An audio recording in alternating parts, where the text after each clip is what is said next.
Kabupaten Aceh Barat Daya bukan merupakan kabupaten yang termasuk dalam daftar daerah inflasi. Hal itu ditegaskan penjabat Bupati Abdiya Darmansah saat meninjau pasar Blangpidi dalam rangka pencegahan inflasi di daerah setempat, Rabu, tanggal 16 November tahun 2022. Namun demikian, pihaknya tetap melakukan upaya pencegahan, salah satunya dengan memastikan kondisi ketersediaan barang di pasar. Saat peninjauan itu, juga ikut serta Kapolres Abdiya, AKBP Dani Catra Nugraha, dan Dim 0110 Abdiya Letkol Ifroki Haryadi, Kajari Abdiya Heru Wijatmiko, Sekda Salman Al-Farisi, para asisten, dan sejumlah SKPK setempat. Saat di pasar, dia berdiskusi langsung dengan para pedagang terkait kondisi harga terkini sejumlah bahan pokok.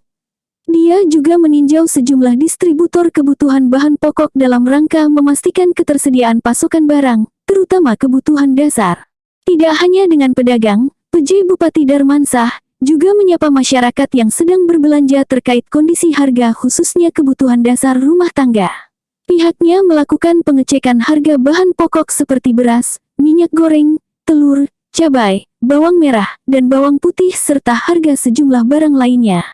Dikatakannya, untuk saat ini, rata-rata bahan pokok di Kabupaten Abdiya masih stabil.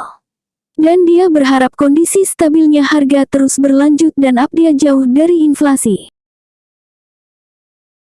Dari Kabupaten Aceh Barat Daya, Agus melaporkan.